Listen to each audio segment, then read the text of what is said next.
우리를 포함해서 지금 전 세계 지구촌은 한 번도 경험하지 못했던 그런 세상을 지금 경험하고 또 그 세상을 지금 걸어가고 있습니다. 한때 우리 유행어 중에 이런 유행어가 있었죠. 6.25 전쟁 이후 난리도 이런 난리는 없었다란 말을 그 재밌는 말로 썼는데, 지금이 그때이지 않나, 지금이 바로 그런 난리를 경험하는 때이지 않나. 우리는 잘 모르는 것 같지만 지금은 엄청난 이 난리 속에 우리가 지금 살아가고 있다라는 것입니다. 역사 속에서 가장 혼란스럽고 어지럽고 혼돈의 시기를 꼽으라면요, 그때는 전쟁이 일어날 때 혹은 망국의 전운이 감돌 때가 그렇습니다. 그때는 뒤숭생숭하고 아무것도 정말 뿌옇고 확실한 것이 보이지 않은 그러한 때, 가장 혼란과 혼돈의 때라고 볼 수 있습니다. 그래서 어떤 사람은 지금이 바로 제3차 세계대전이라고 할 정도로 겉으로는 조용한 것 같지만, 총과 칼은 들지 않았지만 지금이야말로 엄청난 전쟁이 벌어지고 있다라고 말합니다. 물론 우리 크리스찬들은 언제 어디서나 영적 전쟁을 합니다. 우리는 전쟁이 멈추지 않죠. 그러나 실제로 지금 그 전쟁이 보이지 않게 진행되고 있다라는 것입니다. 지금 전 세계는요, 전체주의, 이것을 공산주의라 말하기에는 조금은 다르지만 비슷합니다. 전체주의와 자유민주주의와의 지금 싸움 중에 있다라는 것을 우리는 인식해야 됩니다. 실제로 그렇게 싸우고 있습니다. 서구는 이미 동성애 이 문제로 인해서, 동성애 독재법으로 인해서 전체주의의 자유민주주의가 1차 패배를 당했습니다.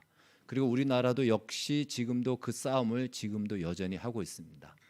제2차 전쟁이라고 할 수 있는 것이 있다면 바로 이 전체주의와 자유민주주의 싸움이 최근에 일어난 코로나 팬데믹과 그리고 백신 강제 접종이 2차 전쟁이다, 이렇게 저는 평가를 하고 있습니다. 왜 그러냐면 방역이란 이름으로 말미암아 우리 인간의 가장 기본권이 박탈되었기 때문에 그렇습니다. 어떤 나라에서는요, 이번 이 코로나 팬데믹을 어떻게 처리를 했냐면, 어떤 나라에서는 도시 전체를 봉쇄 조치를 했죠. 락다운을 시켰습니다. 우리나라도 굉장히 인원 제한을 하고 부분적이지만 상당히 많은 부분을 조치를 취한다고 취했습니다.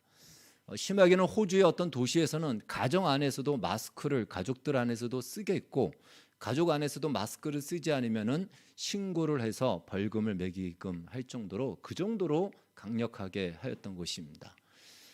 그런데 만약에 정말 방역의 목적이었다면, 이렇게까지 했다면 이 코로나는 종식되었어야 되는데, 오히려 시간이 갈수록 더 기승을 부리면서 더 많은 사람들이 확진자가 나오고, 더 많은 어떤 이 코로나로 인해서 더 많은 도시는 어려워지고, 또 이 코로나는 맹위를 떨치고 있고, 모든 언론과 미디어는 공포 분위기를 조성하였던 것입니다. 급기야 백신이 나왔지만 백신 역시 충분한 임상을 거치지 않은 상태다 보니까 우리나라만 해도요, 보고된 부작용 사례가 30만 건입니다. 이건 질병청에 나와 있는 기록입니다. 그리고 백신 후, 백신 접종 후 사망자가 1,200명이 넘습니다. 통계학적으로 이렇게 보고 건수로 나온 것은 10분의 1로 봅니다.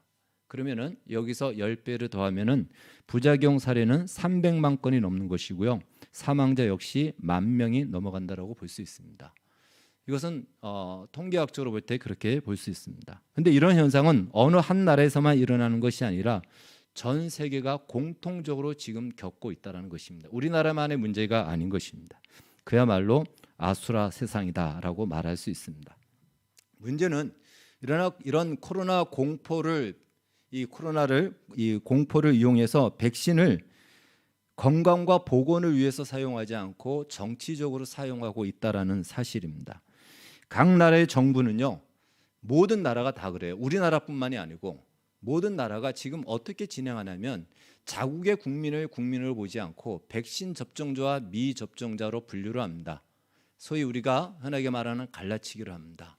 그래서 국민이 아니고 백신 접종자 1등 국민이고 백신 미접종자는 2등 국민으로 분류해서 백신 미접종자의 기본권은 상당히 많은 부분을 방역의 이름으로 제한하고 제재합니다. 한마디로 너도 1등 국민이 되고 싶으면 백신을 맞아라는 것이죠. 건강을 위해서 보건을 위해서 사용되어야 될 백신이 이러한 정치적 수단과 통제로 사용되고 있다는 것은 우리가 이것을 쉽게 볼 문제가 아니라는 것입니다. 작심하고 나와서 이런 말을 하는가? 사실이기 때문에 우리가 알아야 되기 때문에 말씀을 드리는 겁니다. 백신의 위험성이나 안전성은 차지하더라도요, 이것에 대해서는 이제 여기서 말씀드리지 않겠습니다. 이것은 신체의 자유권을 침해하는 엄연한 우리의 기본권을 박탈하는 것입니다. 내가 선택해서 맞아야 되는 것이지, 이것을 맞지 않는, 내가 선택하지 않는다고 해서 나를 위험 인물로, 테러리스트처럼 취급한다는 것은 우리의 자유권을 박탈하는 것입니다. 이 말은요, 백신을 너도 맞으면 되지 않냐, 이렇게 쉽게 이야기하면 안 됩니다. 이 말에 숨어 있는 의미는 무엇이냐면 앞으로는 우리의 자유가 국가가 정해주는 범위 안에서만 자유를 누리라는 것입니다. 쉽게 말하면 국가가 정해주는 그 권한 안에서만 자유권이 허락되어지겠다라는 전체주의적 전략이라는 것입니다. 그런 의미에서 지금은 자유민주주의를 무너뜨리고자 하는 이 전체주의의 싸움이 공방전을 벌이고 있는 것입니다. 우리나라만 사실은 잠잠한 것입니다. 서구와 미국에서는 이 문제를 가지고 어마어마한 시위를 일으키고 자유민주 진영에서 백신을 맞은 사람조차도 이거는 맞지 않다라고 하여 지금 그러한 치열한 시위가 일어나고 있습니다. 2차 세계대전 이후 그 시대를 우리는 이렇게 부릅니다. 상실의 시대, 상실의 세대 혹은 잃어버린 세대, 러스트 제너레이션이라고 부릅니다. 2차 세계대전의 그 전쟁의 참상을 경험한 젊은이들이나 사람들이 인류에 대한 어떤 희망과 기대를 다 잃어버린 것이에요. 이렇게 사람이 끔찍할 수 있단 말인가? 전쟁을 통해서 그 참혹함을 보면서 그들은 꿈과 희망과 인간에 대한 어떤 이상과 기대를 다 잃어버렸습니다. 그래서 그들이 60년대에 만들어낸 것이 히피 문화를 만들어냈고, 그것은 이제 기존 질서를 해체하고 대항하는 후기 구조주의로 이어지게 되었던 것입니다. 그것이 한 시대의 새로운 변화와 가치관과 새로운 세계관을 만들어냈다라는 것입니다. 쉽게 말해 자라보고 놀란 것은 소뚜껑 보고 놀란다라는 말처럼 이제 어떤 큰 충격을 받은 경험이 있으면 그 바라보는 시각 자체가 바뀌어진다라는 것이에요. 세계관이 바뀌어진다라는 것입니다. 당장 우리 코로나 팬데믹을 거치면서도 우리에게도 많은 변화가 일어난 것을 우리는 알 수 있습니다. 이전에는 우리가 낯설었던 비대면이라는 용어가 이제는 익숙한 용어가 되었고요. 그리고 굳이 사람이 만나지 않아도 일이 처리가 될 수 있는 그런 시스템이 개발이 되어서 이것은 이제 회사에서도 굉장히 유용하게 사용하기도 합니다. 점점 사람과 사람이 만나는 만남 자체가 줄어들게 되고, 이것은 우리 특별히 교회와 기독교 복음을 전하는 입장에서는 아주 치명적인 어려운 문제로 지금 자리매김하고 있습니다.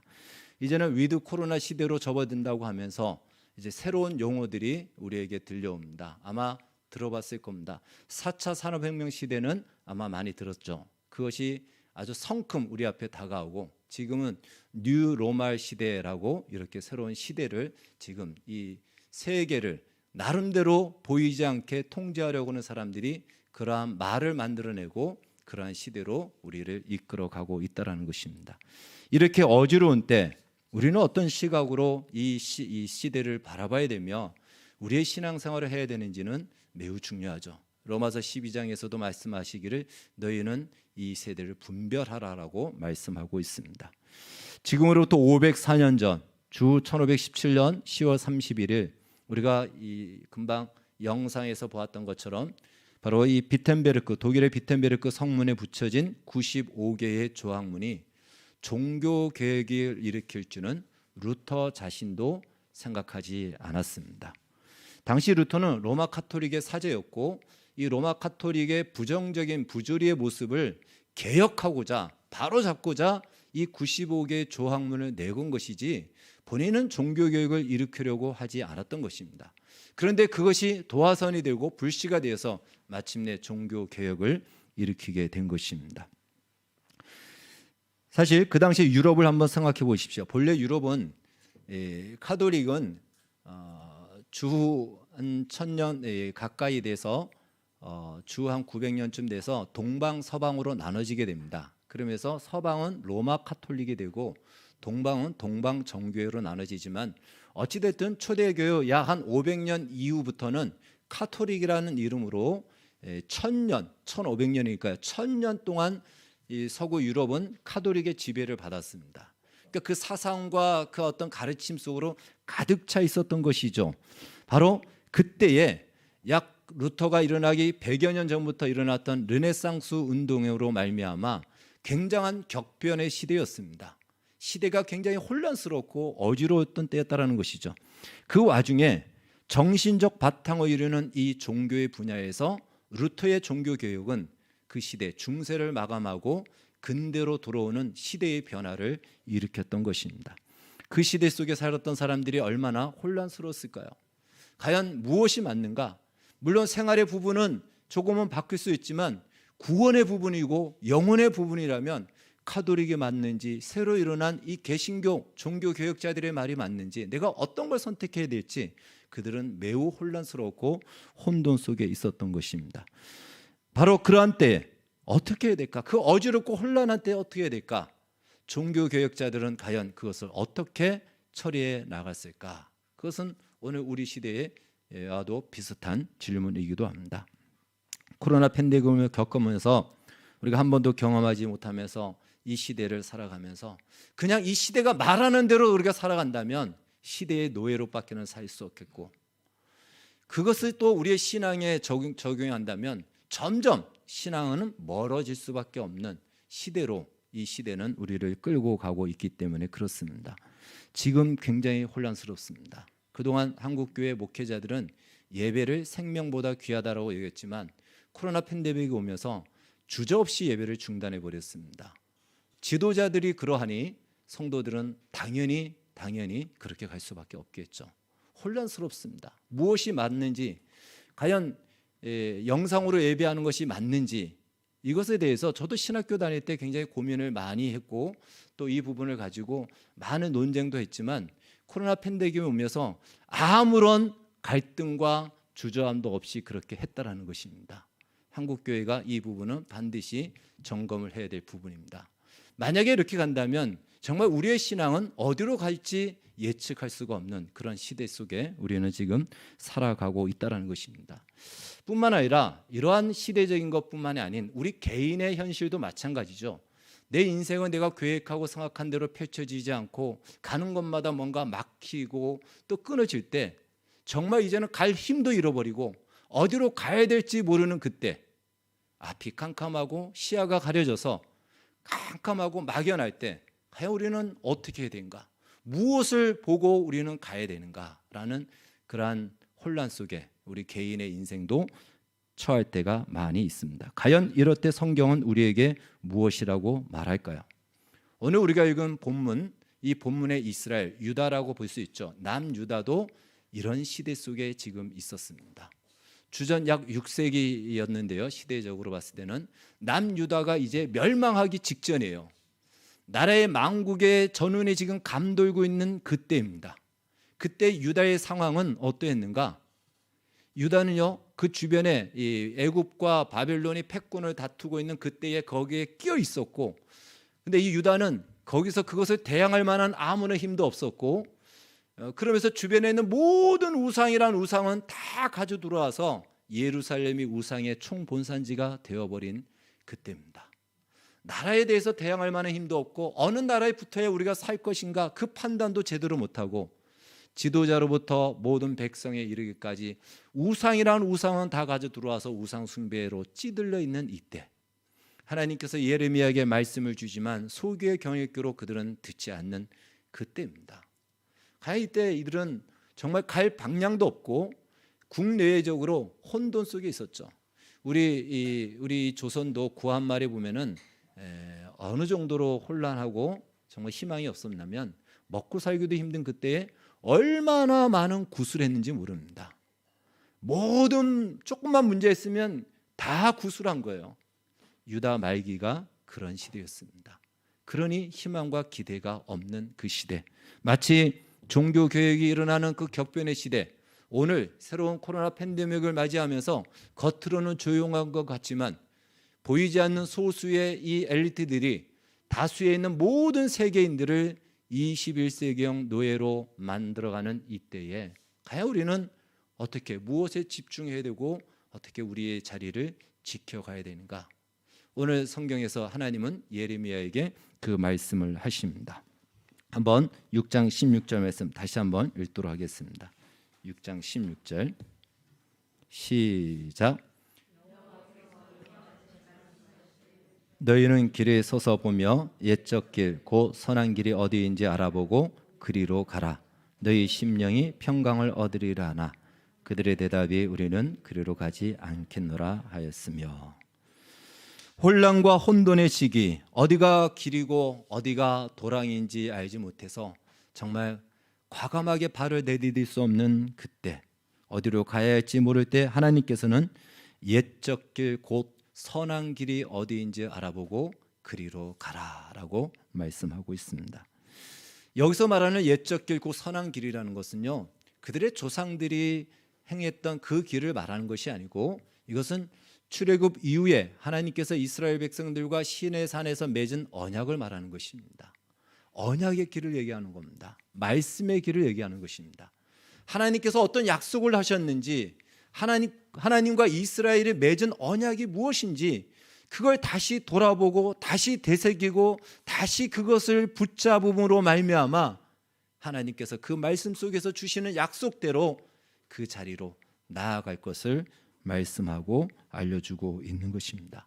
그러할 때에 너희 주변의 상황이 어떠하든지, 너희 주변의 상황이 이런저런 많은 격변이 일어날지라도 오늘 성경은 얘기합니다. 너희 마음이 평강을 얻으리라. 여러분, 하나님께서 우리에게 주시는 첫 번째 기도 응답의 반응에 그 우리가 알 수 있는 징조는요, 평강입니다. 빌립보서 4장 6절에도 말씀하죠. 아무것도 염려하지 말고 다만 모든 일에 기도와 간구로 너희 구할 것을 감사함으로 하나님께 아뢰라. 그리하면 모든 지각에 뛰어난 하나님의 평강이 그리스도 예수 안에서 너희 마음과 생각을 지키시리라. 하나님의 평강이 우리 마음과 생각을 지켜주십니다. 주변의 상황은 때에 따라서, 하나님의 때에 따라서 바뀔 수도 있고 바뀌지 않을 수도 있다는 것입니다. 그러나 그것이 하나님의 응답이라는 것이에요. 점을 보고 굿을 보는 이유가 무엇일까요? 불안하기 때문에 그렇습니다. 마음에 불안한 것입니다. 앞으로 무슨 일이 일어날지 모르고 그래서 불안하고 답답하기 때문에 어떻게 하든 그것을 채울 수 있는 뭔가를 얻기 위해서 점을 보고 굿을 하고 이런저런 것을 하는 것입니다. 그러나 마음이 평안하다면 그럴 이유가 없는 것이죠. 파도가 내 앞에 몰려와도 마음이 평안하면 이겨낼 수가 있는 것입니다. 오늘 근데 성경에 보니까 그럼에도 불구하고 유다 백성은 옛적 길, 곧 선한 길, 하나님과 맺은 언약의 그 길로 나아가지 않겠다라고 합니다. 17절에서 하나님이 이렇게 말합니다. 너희들은 파수꾼의 소리를 들으라. 파수꾼이 무엇이죠? 성 위에서 망을 보는 것입니다. 적군이 쳐들어온다, 빨리 피하라 라고 이야기하는 그 소리를 들으라 라고 하는데 그들은 말하기를 우리는 파수꾼의 소리를 듣지 않겠습니다. 결국 하나님의 언약과 말씀을 저버리고 자기들이 느껴지고 보여지는 생각대로 판단하고 살았던 이들, 그들의 결국은 바벨론에 멸망을 당하고 포로로 끌려가는 것으로 결론이 나는 것을 보게 됩니다. 16세기 격변의 시대에 종교 개혁자들은 무엇에 집중했을까요? 이 로마 카톨릭의 이 부정과 부패, 가장 대표적인 것이 우리가 많이 알고 있는 면죄부, 면벌부라고 합니다. 이 죄악의 형벌을 받지 않는다라는 것이에요. 그것을 처음에는 그냥 살아있는 사람들에게만 얘기했어요.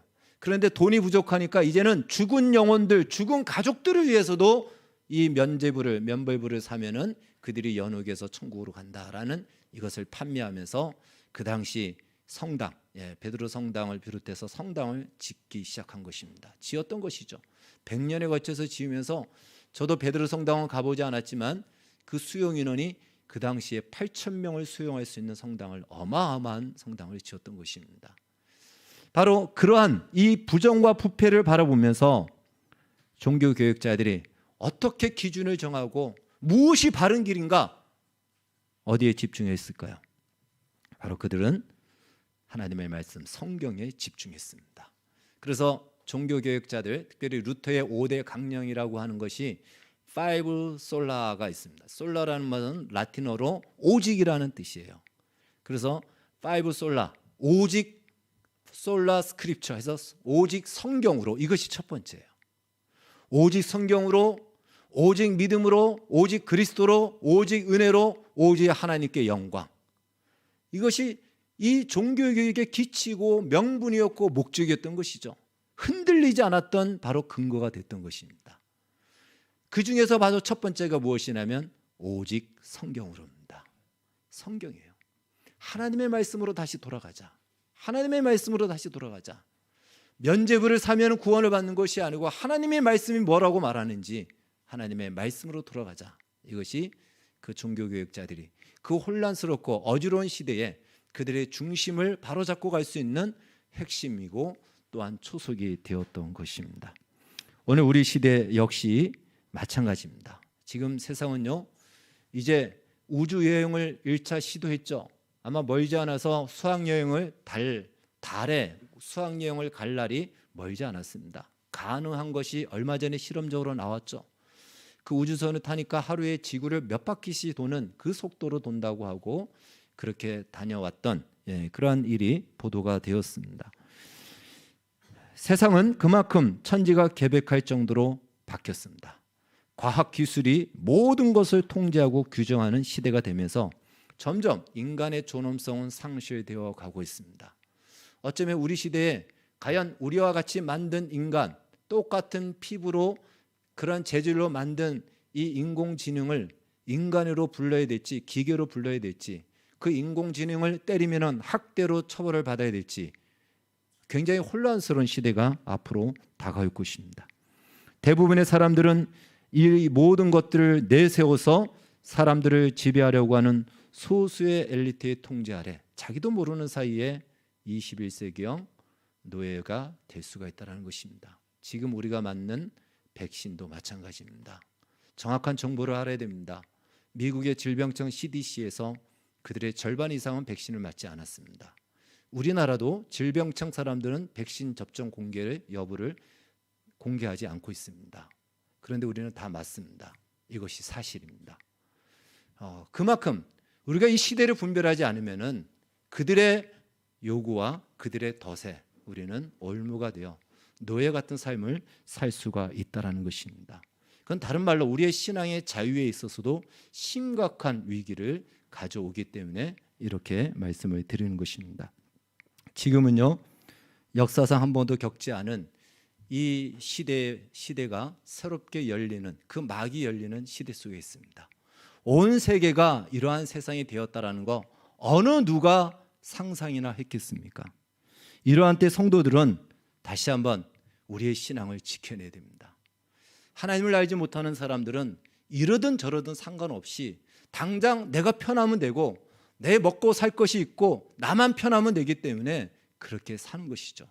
그러나 우리에게는 진리가 있고 생명을 주님께서 우리에게 주셨고 이 복음의 진리를 우리에게 주었다면 이제 우리는 이것을 지킬 의무가 있고 이 복음의 진리와 자유를 우리의 후손들에게 알려주고 물려줄 책임이 있는 것입니다. 그렇기 때문에 우리는 다시 성경으로 돌아가야 됩니다. 종교개혁자들이 로마 카톨릭과 싸웠다면 오늘 우리는 바로 성경의 진리를 부정하고 하나님을 부정하는, 과학은 굉장히 우리에게 좋은 것인데도 불구하고 과학을 명분으로 인류를 노예로 만들고자 하는 바로 이 소수의 엘리트들, 그리고 그 뒤에 있는 악한 영들과의 싸움을 우리는 싸워야 되는 것입니다.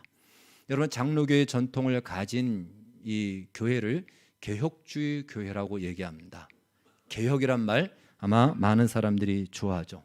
개혁이란 잘못된 것을 바로잡는다라는 그러한 뜻을, 의미를 가지고 있습니다. 혹 여러분들이 개혁, 교회가 개혁해야 된다라고 한다면 어떤 의미로 생각하십니까? 시대에 맞게끔 전통을 바꾸는 것을 개혁이라고 생각하십니까? 바로 이것은 리포메이션이라고 하지만 우리 개혁주의, 우리도 개혁주의의 교회죠. 개혁주의 교회라고 하는 우리 교회는 리폼드 처치입니다. 이미 개혁된 교회라는 것이에요. 여러분, 개혁이라는 것은 시대에 맞게끔 개혁하는 것은 세상에서 말하는 것입니다. 교회에서의 개혁은요, 시대에 맞게끔 우리의 전통을 바꾸고 우리의 가지고 있는 가치를 바꾸자는 것이 아니고 성경이 말하고 있는 중심에서 잘못되어 있는 우리의 생각과 잘못 익숙해진 우리의 사상들, 우리의 습관들을 하나님의 말씀에 다시 바꾸어 그것을 기준으로 하여 우리 자신을 바꾸는 것이 성경이 말하는 개혁이라는 것입니다. 한때 교회 세습 문제를 가지고 사회적 이슈가 되었는데요, 그것이 개혁이라고 생각하면 안 됩니다. 그건 세상에서 말하는 것입니다. 성경이 뭐라고 말하는지가 우선이어야 된다는 것이에요. 왜 세상 사람들이 말하는 것이 기준이 되어서 거기에 맞추어서 우리의 잣대를 그 기준으로 삼아서 바꿔야 되냐? 그것 자체가 잘못되고 있는 것입니다. 하나님의 말씀이 기준이 되어야 된다는 것이에요. 우리의 가치관과 세계관은 변화가 될 것입니다. 이 시대가 새로운 어떤 시대가 바뀔 때마다, 중세에서 근대가 바뀌고 근대에서 현대로 바뀔 때마다 가치관의 기준들이 달라지고 세계관이 달라집니다. 신앙의 가치도 달라지고요, 다 많이 달라집니다. 이때 우리가 흔들리지 않고 변질되지 않기 위해서는 다시 하나님의 말씀으로 돌아와야 됩니다. 하나님의 말씀 아니고서는 이 시대의 희망과 이 시대를 밝혀줄 수 있는 불씨가 없습니다. 다 어두워졌기 때문에 이제 우리는 하나님의 말씀, 그 중요성을 다시 되새겨야 된다라는 것입니다. 그냥 읽으면 좋은 정도의 그 말씀이 아니라는 것이, 이것은 정말 우리가 우리의 살을 걸고 우리의 명운을 걸고 우리의 목숨을 걸고 지켜가야 될 하나님의 말씀, 이 말씀에 어긋나고 말씀에 벗어나는 것은 우리가 그것이 아무리 편안하고 아무리 그것이 나에게 유익을 준다 할지라도 그것을 거부할 수 있는 믿음의 용기가 필요한 때입니다. 그래서 그 어느 때보다도 이제 여호수아의 고백대로 나와 내 집은 여호와를 섬기리라, 이 고백이 필요할 때입니다. 2021년 종교개혁 주의를 맞이하여 종교개혁자들이 그 시대에 얼마나 많은 강력한 권력을 가진 로마 카톨릭과 싸워낼 때 하나님의 말씀 위에 섰기 때문에 그것을 이겨낼 수 있었던 것처럼 오늘 이 시대에도 다시금 우리가 그동안 소홀히 여겼다면 다시 하나님의 말씀을 배우고 말씀으로 돌아가고 말씀이 말하고 있는 것이 무엇인지 거기에 맞추어서 우리의 생각과 나의 습관과 나의 경험조차도 바꾸어가는 진정한 개혁을 이루어가는, 그것이 이 시대에 우리에게 필요한 것입니다. 우리 모두가 이 부르심을 받아서 우리 주님 앞에 섰을 때에 정말 하나님의 말씀이 우리 가운데 우리의 살이 되고 유전자가 되고 우리의 사상이 되어서 말씀이 우리 안에서 역사하는 그 놀라운 자리에 다 이르기를 주의 이름으로 축원합니다. 기도하겠습니다. 주님, 이 시대는 매우 어둡고 어디로 갈지 모르는 시대 속에 우리가 한 번도 경험하지 못한 시대로 지금 치닫고 있습니다. 정신을 우리가 차리지 않고 분별하지 않으면 우리도 모르는 사이에 그들이 놓은 덫에 우리 모두가 다 빠지고 걸리고 올무에 매일 수가 있습니다. 2021년 종교개혁 주의를 맞이하여 다시금 하나님의 말씀으로 돌아갈 것을 결단하고, 결단해도 쉽지 않지만 그래도 결단하고 나가기를 원합니다. 도와주셔서 이 거센 물결을 헤쳐 이겨낼 수 있는 주의 은혜가 있게 하여 주시옵소서. 예수님의 이름으로 기도하옵나이다. 아멘.